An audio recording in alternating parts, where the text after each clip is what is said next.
Well, the Penguins held up their end of the bargain on Monday against the Seattle Kraken, and Pat and I are going to recap that game right after this. You're Locked On Penguins, your daily podcast on the Pittsburgh Penguins, part of the Locked On Podcast Network. Your team every day.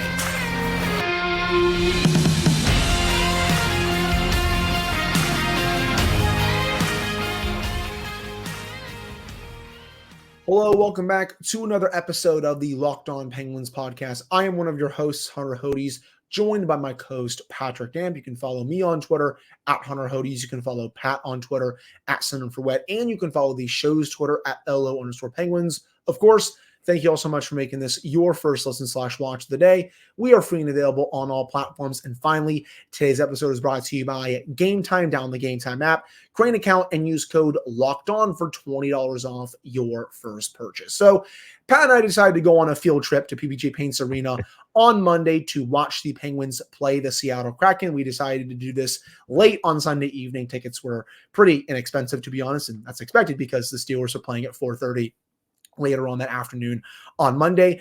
And it was money well spent because the Penguins get a big 3-0 shutout victory over the Kraken. And this was probably one of the more impressive performances of the season for the Penguins. You can add this to the few games that we've talked about a lot on this show where, again, the blueprint is there for this team to win on a consistent basis. They just have to do it. I think you can make an argument that the Penguins defended as well as they have all season in this game. They held the Kraken, if you look at natural stat trick, to 1.55 expected goals for at 5-on-5 that entire game. If you go to Money Puck, it's about 1.2. So somewhere in that range, but still, that is very, very good. And the eye test matched up. The Penguins did a tremendous job limiting the Kraken to the outside, not giving them any form of a high danger chance. Tristan Jarry was taking a nap in net, I feel like, that entire game. The Penguins also held the Kraken to one high danger chance through 2 periods. They had 4 in the third period when the Kraken were trying to push a little bit, but the Penguins, even when the Kraken were pushing, the Penguins would push right back. They didn't really sit on their heels at all during that third period. And I just thought the way they defended, it was beautiful. I want them to do this much more on a consistent basis in the second half of the season. This was just a really solid, low event game where they really kind of needed it, to be honest. This was a very surgical and very efficient victory by the Penguins. They gave nothing up. They were very efficient on the forecheck. You know, we talked about it when we were sitting at the game that it seemed like every other shift, the Penguins were hemming the Kraken in their own end. Yeah. And they were getting shots and chances to boot. You know, you look at the numbers, they're not overly impressive. You look at the stat line and the Penguins got 33 shots. They only gave up 22, but you go by period and it was 12, 12, and 9 for the Penguins. So they were generating most of the game. The biggest issue again was the power play. It goes 0 for 2. It looks completely pedestrian in doing so, but overall, you have to be happy with this performance because going into yesterday's game, the Kraken were probably the NHL's hottest team behind the Edmonton Oilers, and they made quick work of them, and it did not look at all like that the outcome of that game was in doubt. Even heading into the third period, I told you when I was next to you, I know the Penguins have had difficulty defending leads, but with the way they were playing through 40 minutes, I was like, I don't think they're going to give this one up because of how they're defending. And sure enough, that defending continued into the third period. You discussed the power play already. We've already said our spiel on it so many times on this show throughout the season. I don't think we have to hit on it again. But in terms of 5-on-5 in this game, it was just a really, as you said, a surgical performance because the Kraken really couldn't get anything going at even strength. Even when they were on the power play, they really couldn't get anything going either. As I said, Tristan Jarry was just taking a nap in net for most of that game. He had to make a couple of decent saves in the third period, but outside of that, this was a pretty easy game for him. And that's the type of game that any goalie should love because of the way your team in front of you is defending. And going back to 5-on-5, this Penguins team has been a really strong 5-on-5 team throughout the season. They've been top 10 in expected goals, scoring chances, shot attempts throughout most of the season, I would say. And that obviously that's continued into this one. Their biggest problems, as we've said, the power play and then 3-on-3. Well, they were able to get through this game while still having power play problems. They didn't have to rely on that unit to really get the 2 points. And of course, they didn't have to rely on winning in overtime, considering their struggles. But overall, the way that they were able to shut down this team that won 9 in a row, hadn't lost in regulation in their last 10 games, it again shows that they can play and beat with some of the really good teams in the NHL. And another big part, they showed up to start this game, Pat. That was one of my big keys heading into this game because of the way they've started first periods ever since that game against the Flyers. They just haven't been ready to play. You can go back even before that game against Washington, for example. They were dialed in from the opening puck drop, and it continued through the end of that game. That was a true 60-minute performance, probably their best one since that game against the Flyers last Monday. It also would have been really easy for them yesterday in the first period to maybe fall into a little bit of a shell or something, because we both talked about this. That was a very slow start to the game. A lot of whistles, icings, offsides, puck covered. It was a real tough first period. It was a sleepy first period. And we've seen games like that where, especially with the Penguins, when it starts off like that, and by the second period, once somebody starts gaining a little bit of a foothold, the Penguins fall out of it. So I was impressed with that, in the fact that this started to have the makings of, an afternoon game where the Penguins are kind of sleepy. They don't start right. They don't start poorly, but they just don't start much at all. And then they fall apart down the stretch. And then the exact opposite happened. It was a sleepy start. And as the game started to get some flow, as the game started to get some pace, the Penguins really took over, and they were really good to me more than anything with puck movement yesterday.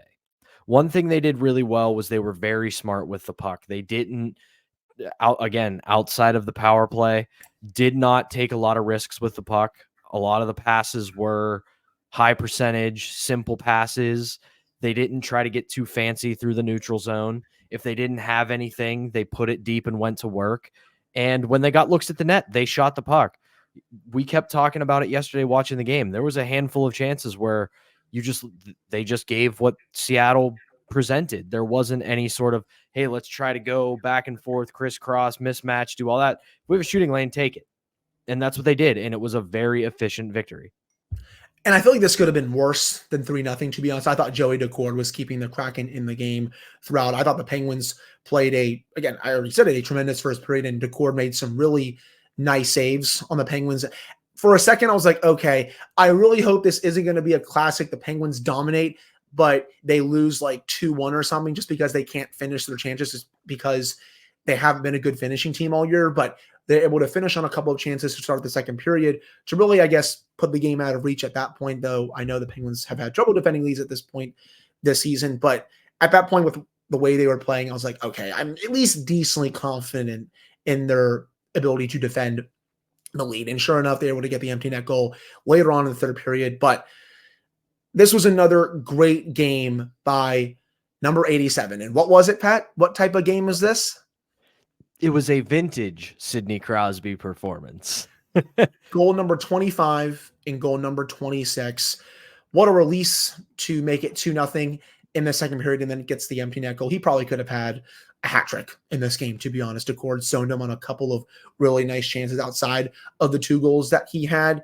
And the Penguins, they go as he goes. That's no secret at this point.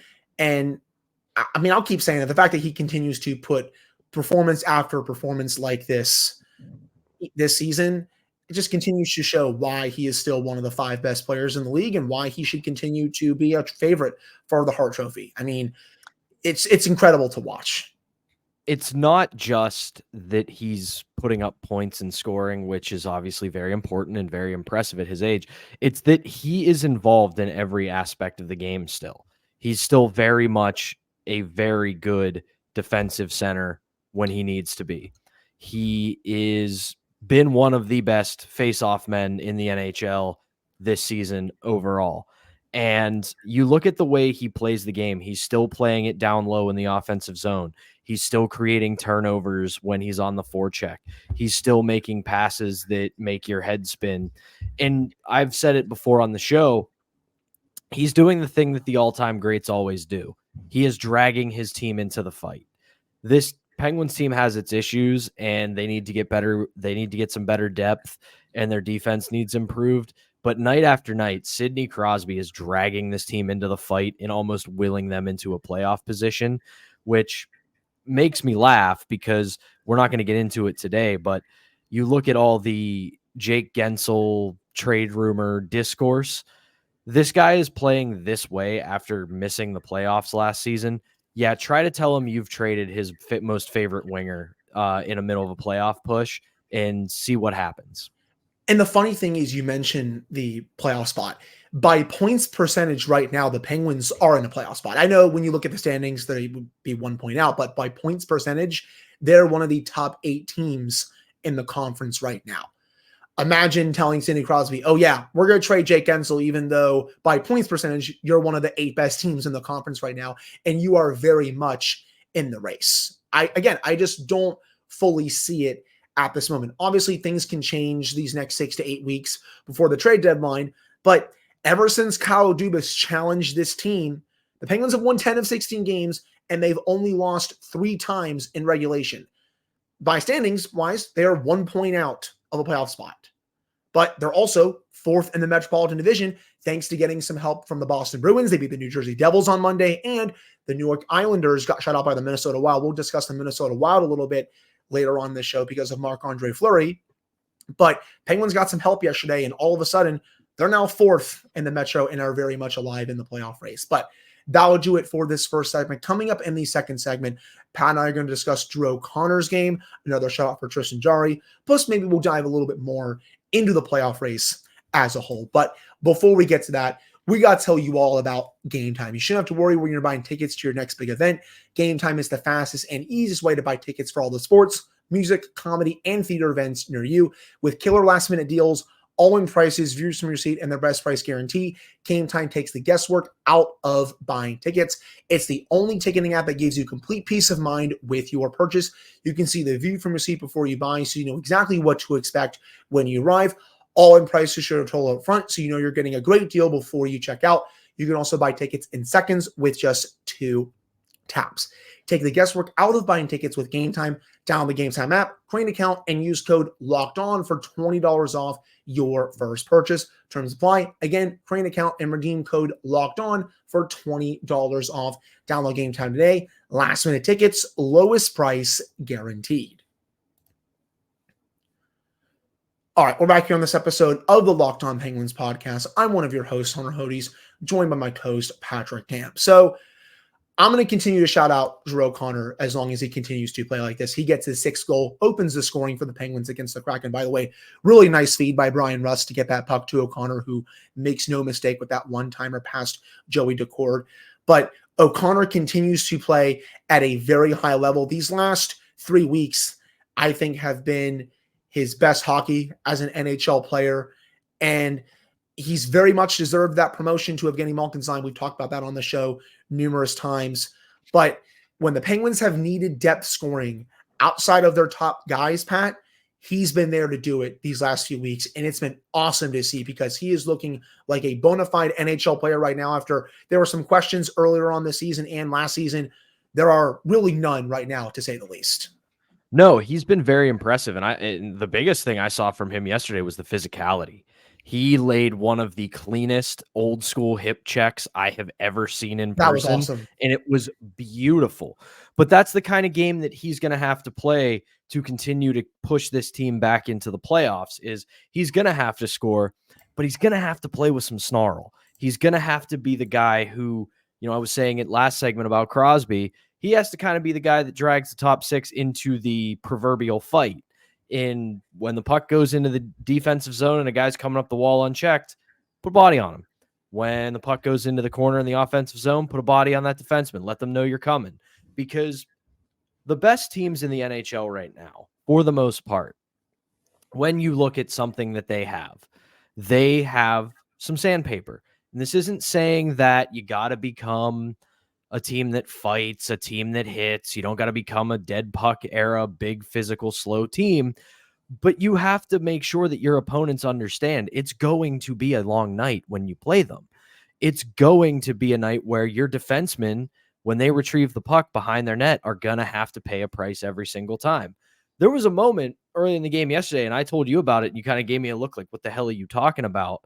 But on one of the first shifts, Joey Decord came out of the net and played the puck behind the net. And instead of Crosby going on the boards around him, Crosby went inside him, between him and the net. And I said, that is the hockey equivalent of a pitcher in baseball throwing high and inside to a batter crowding the plate. It's sending the message to Joey Decord that, okay, you can come out and play the puck, but just know Penguins forecheckers are going to be there. So keep that in mind before you go behind the net. So the Penguins need to get a little bit of that, and DOC is a good guy to do it because he's got the size and he's got the aggressiveness to be one of the players that when the Penguins come to town or you come to Pittsburgh, your defensemen are going to go, man, I'm going to see this guy all night. And it's the same thing for John Ludwig. I know he's not in the lineup right now, but it's similar in that regard because he will be physical and he will lay some pretty big hits when he's in the lineup. And I'm not saying the Penguins need to be this ultra physical team that's leading every game in hits. I'm not really believe in that, to be honest. But if you can still lay a few pretty big hits to show that you can be physical at times, I will take that any day of the week. And I even said that to you when I was next to you. Like, the hit stat, it's cool, but like a lot of times you don't have the puck when you're leading a game in hits. But if you can still lay a couple of big, thundering, clean hits to show that you can be physical and to show that it's going to be a long night, I will take that every time, especially if they win the game. It's situational. You have to early in the game, throw a couple hits, let them know you're there, set the tone that, hey, you're going to play physical on the forecheck tonight. And then late in the game, it has to be hitting with a purpose. It has to be separating man from puck, creating turnovers, or stopping a scoring chance and a clean hit. But you're right. You don't want to be the team that just hits to hit, because guess what? If you're throwing a bunch of hits, you don't have the puck, and it's really hard to win when you don't have the puck.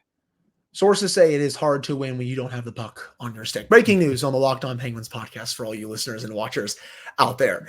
But going on in a different direction, Tristan Jarry gets his 5th shutout, tied for the league lead now in shutouts. And I know he didn't really have to do too much in this game. He did have a couple of nice saves, as I said earlier on in the third period. But to have 5 shutouts at the halfway point of the season, that is impressive. And his last 2 to 3 appearances have been really sharp. I know there's this thing going around that he kind of turns into a pumpkin after the new year hits. And he did look a bit shaky, especially in that Capitals game. But ever since then, I feel like he's played the way he has for most of the season, and he's given them really strong goaltending and is playing like someone who should be making over $5 million per year, I should say. Another really good performance from him. I would expect him to get the game in Vegas on Saturday. The Penguins have quite a few days off here, but he is showing why he should at least be right now the 1A goalie, and probably should be for the rest of the season. He's had some really strong starts over the last week, or I shouldn't even say starts. He came in relief during the Vancouver game. I should say strong appearances over the last week and a half. It's nice to see that he's rebounding, because this was always kind of the problem the last few years, is that there would be a lull in the season at some point. There would be a downside, a few down moments. He would have a bad start or not look good in relief, and then there would be a 2 or 3 week period where he kind of fell apart, but then he'd figure it out. Getting rid of that and being consistent was the biggest challenge. And so far this year, he has seemed to answer that bell. He's answered bad start. He has more than answered for the rough start to the season. He's been fairly consistent the rest of the way. Now he's tied again for the league lead in shutouts, which is huge. And yesterday was, again, something that we have said about him plenty of times. He didn't have to be spectacular. He didn't have to come in and steal the game. He just needed to make the saves he needed to make. And he did exactly that, because the Penguins controlled the game the rest of the way. Just so long as you don't lose the game, you're doing your job as a Penguins goalie. I agree. I mean, you've been saying that throughout the season here on the show. And when I was talking about Jarry earlier, I didn't want to disrespect Alex Nedeljkovic or anything because he has been tremendous as well. I'm glad that they have the tandem that they have. My overall point was that I'm just glad that Tristan is playing like the starter that I feel like we all know he can be, and playing like that 1A goalie that, in my opinion, will probably get the early nod over Nedeljkovic if this team was to make the playoffs, especially if he continues to play at this level. That's all good there. And just to wrap up the show here, overall, when you look at the playoff race, this is tight, man. I mean, the Penguins are in a big dogfight right now. They're tied for fourth in the Metro, but they have the tiebreaker because they have more wins than the Islanders. And, oh, yeah, they've also beaten the Islanders twice. They're 1 point ahead of the Devils. They're a couple ahead of the Capitals. But the wild card race, they're only 1 point out. It was bad to start the year, but Crosby, Jarry, the core in general has gotten this team back into the race. And that's all you can ask for heading into the second half of the season now. That's the biggest thing, I think. You got to keep stacking the points here. And there's going to be we've been kind of talking about the way this team won yesterday and how they need to continue to play the rest of the way out. Well, you look in the lead up to the All-Star break coming up here in the next week, you have a lot of very good opponents. Vegas, the Coyotes are surprising and have good goaltending. The Florida Panthers are still very good. Yeah, Montreal's not that great, but still, this is the They give NHL. them a fight every time they play them. And then once you come out of the All-Star break, you're getting right back at it. You've got Winnipeg, and then they're one of the better teams in the league. Minnesota, not that great, but still, that's going to be, like we said, a Fleury night. So good luck with that. Winnipeg again, then Florida, then the Blackhawks. Okay. But there are a lot of really tough opponents coming up in this stretch. And with the way the playoff race is, you have to keep playing the way you've been playing and stacking points, because 1 or 2 off nights, all of a sudden you're 3-4 points out of a playoff spot, and it gets a lot harder to get in. And it's funny you say that, because that's what happened with the New York Islanders over the last week to 10 days. This team was 2nd to 3rd in the Metropolitan Division just a week ago, and now they find themselves out of a playoff spot heading into their next game just because they got shut out by the Minnesota Wild. And speaking of that, we're going to discuss Marc-Andre Fleury and how he hit another major milestone on Monday night, and also helped out his former team in the Penguins by shutting out the Islanders in the final segment. But before we get to that, we got to tell you all about Sleeper, which is the official daily fantasy app of the Locked On NHL Network. Sleeper is our #1 choice for daily fantasy sports, and especially daily fantasy hockey, because with Sleeper, you can win 100 times your cash in daily fantasy hockey contests. You can do this by yourself. You can do this with your friends. Heck, you can even do this with your family, and you don't even have to do just hockey. You can do NFL, NBA, MLB when that starts up later this year, and college football for next season. All you have to do is pick whether studs like Connor McDavid, Sidney Crosby, Nathan McKinnon will record their stats, goals, assists, plus minus. You can throw goalies in there and do saves. And to win a 100 times bet on Sleeper, you need to correctly predict the outcome of 8 player stats. You heard me, Penguins fans. You can win 100 times your money playing daily fantasy hockey with Sleeper. So start paying attention and nail your picks so you can start winning big. Use promo code LOCKEDONNHL and you will get up to a $100 match on your first deposit. Terms and conditions apply. That's code LOCKEDONNHL. See Sleeper's terms of use for details and locational availability. All right, we're back here on this episode of the Locked On Penguins podcast. I'm one of your hosts, Hunter Hodes, joined by my co-host, Patrick Damp. So congratulations to Marc-Andre Fleury on setting yet another milestone for his NHL career. He got win number 552, and he now has the second most wins out of any goalie in NHL history. And I know I'm someone that kind of scoffs at the win stat each season for goalies in the NHL, but I'm not going to for this. 552 wins throughout your career is insanely impressive. Only one other goalie has more wins than you, and that's Marty Brodeur, who is a top 3 goalie of all time. 552, man, just crazy that he's been able to do this for so long. And oh yeah, he helped out the Penguins in the process. He shuts out the New York Islanders to keep the Penguins in 4th place in the Metropolitan Division, or at least keep them with their tiebreaker ahead of the Islanders. Another strong performance from him, and the Wild are going to honor him. They're going to call this Marc-Andre Fleury night. They're going to do a pregame ceremony for their game against the Pittsburgh Penguins on Friday, February 9th. That's going to be awesome. I can't wait to watch that and just see the pregame ceremony. Congratulations to Flower on another milestone and the best Penguins goaltender in the franchise's history. I'll hand it over to you for more. Yeah, this is always tough to me because you guys all know I was a foot soldier in the Murray Fleury era that just I got so tired of the discourse around it because people just refused to accept that it was the right decision at the right time, no matter which way you cut it. It was. But he's an all-time great. He's a first ballot Hall of Famer. As soon as his name comes up when he hangs up the skates, the Hall's going to induct him because he deserves it. Between the Vezina Trophy, the 3 Stanley Cups, now the wins record, he's very much a first ballot, no doubter Hall of Famer.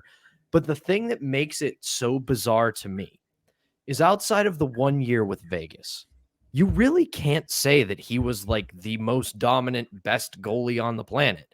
He's always been among the best in the league. If anybody tells you otherwise, they're just lying to you.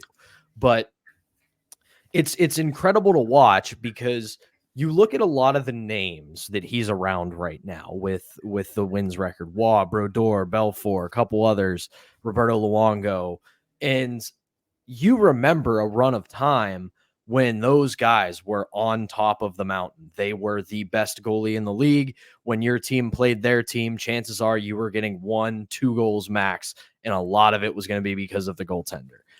Then you look at Marc-Andre Fleury's career, and it's very weird. It was always very good. He had a 3 or 4 year stretch with the Penguins where it wasn't really that great, and in the playoffs, he was an active liability. But he also has been doing this for almost 20 years now, and that's a feat within itself. So he is one of the best goalies in the history of the league, and he has done it simply because he's been able to do it for so long. Not many goalies can do it this consistently for this long in the NHL, but he's been able to just because, as you said, he's one of the greatest goalies in NHL history. And when the Hall comes calling, he will get in probably on the first try because he deserves it. Yeah, he had some screw-ups for the Penguins from 2010 to 2013. Did not play well in the playoffs, whether that's the Montreal series, whether that's even the Lightning series, though I kind of throw that one out the window a little bit just because the Penguins didn't have Sidney Crosby or Evgeny Malkin. 2012, I'll definitely put him in there. He wasn't good against Flyers, and then in 2013, wasn't good against the Islanders.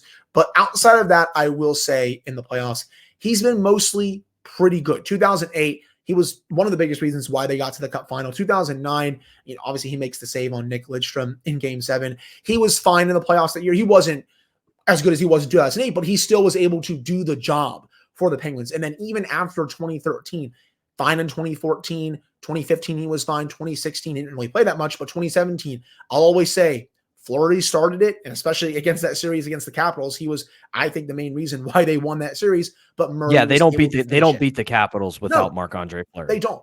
There's no chance. And you said it too. It was the right call to go to Murray when they did, because Fleury was a lot older at the time, and you always go with someone who is a bit younger and especially who has a track record. I understand it didn't work out. It is what it is, but they made the right call. It was not a disrespect to Marc-Andre Fleury. I will say, though, when Fleury eventually decides to retire, I hope he does sign a one-day contract to retire as a member of the Penguins. And maybe that's the fan in me coming out. It probably is, to be honest, because I loved watching Fleury growing up as a kid and as a teenager. But I really do hope that that happens just because he saw a lot of his best years with the Penguins. And I think it would be really cool for that to happen whenever he decides to call it, whether it's after this season or after next season, whenever it is. Well, 2 quick things on that. One, depending on how Alex Nedeljkovic does the rest of this year, he might be off getting starter money somewhere next year. And if Marc-Andre Fleury wants to come home for a season and split starts, I could see it happening and making it his farewell tour. And then I want to ask you this before we go. See, the biggest thing with that, I just wanted to, I didn't mean to cut you off. The biggest thing with that, it's a good discussion. I know the biggest thing with that, though, is how much pressure would be on Tristan each start, especially if he screws up, right? He allows a couple bad goals. What happens at PPG if that happens, Pat? Yeah. What chants start to happen every time he starts to potentially have a bad game? It's just, I don't know. I get what you're thinking there, and I think it would make sense, but the pressure on Jarry would go sky high. Even though it's pretty high right now, it would go even higher, to be honest. And with PPG in mind, the one thing I want to ask you, because I know my answer, when he does hang up the pads and take the mask off, does 29 hang from the rafters at PPG Paints Arena? This is a really tough call because I'm very stingy when it comes to jersey retirements. Yager is obviously the right call. Crosby's going to go up there. Malkin will go up there. Letang will go up there. You can make an argument either way for 29. In my opinion, I'm going to go no. I don't think he should be up there just because of how sacred it is. Yes, Fleury was here for quite a long time. He just hasn't been here as long as the core three were. And with what they have all accomplished with the organization, I would put them up there before Fleury. That may ruffle some feathers for people that are listening to / watching this episode, but I would lean towards no. Again, that might be an unpopular opinion, but that's my take on it. What say you? I think you do. I think it does get retired. I can see it. Because if you think about it, he was the first domino in this era of Penguins hockey. He was the first one. That was the first guy who got it. He was the first guy that came in that brought us into this era. He was here for 3 Stanley Cups and an appearance in a 4th Stanley Cup final. He is one of the most beloved figures in the history of the franchise, just both on and off the ice. And we did this little trivia question. I want to see if you remember it. You remember who wore 29 before him? You said it, and I totally forgot by now. Just say it. Brooks Orpik. Right. It was Brooks Orpik before he took 44. And you know who's worn 29 since Marc-Andre Fleury left? Nobody. It has pretty much been soft retired by the organization. I'd be willing to bet that if somebody came in and asked for 29, they would say, no, you don't get to wear that number. So I'm not going to be mad if they do it. Don't get me wrong. I mean, I will go to PPG and it will be a hell of a night for all the fans in the organization in general, and especially to everyone who grew up watching him and has just been a fan of him forever. It's going to be a special night if it happens. I guess I'm more stingy on jersey retirements than some other people are, which is fine. I don't mind being that way, but I can easily see the argument that you made being the one that wins out the day. And honestly, if I had to guess, it probably will win out the day, to be honest. I think it will too. And it's much deserved for everything that he's done for this franchise and in his career. And it's the team that everybody associates him with. And one last thing before we go, wanted to thank you. I wanted to thank the listeners. I wanted to thank the viewers, and I wanted to thank our little community because today is 100 episodes for me on the Locked On Penguins podcast. And here's to 100 more because you guys have been awesome and I'm loving every second of it. There'll be plenty more. Again, I wouldn't want to do this with anyone else. I'm glad that I was able to bring you on about halfway through last year, a little over halfway through last year. And it's been awesome. I really appreciate you coming on here to give your takes on this team. And, you are a tremendous host. I'll always say it, man. So I appreciate it. But that will do it for this episode of the Locked On Penguins podcast. Hopefully the Penguins will see Marc-Andre Fleury in net when they have Marc-Andre Fleury night on Friday, February 9th. Hopefully John Hines is not a little bit of a sponge there and starts Philip Gustafsson. And I don't think he will, but I'm sure it's going to be Marc-Andre Fleury for that game. But again, that will do it for this one. We'll be back with another episode for you all on Wednesday. The Penguins have a pretty long break here. They don't play until Saturday when they go to Vegas to take on the Golden Knights, and that's a Golden Knights team that is really banged up right now. William Karlsson's hurt, Shea Theodore is hurt, and Jack Eichel is now hurt as well. We'll preview that game a little later on this week, but we'll be back with another episode for you all on Wednesday.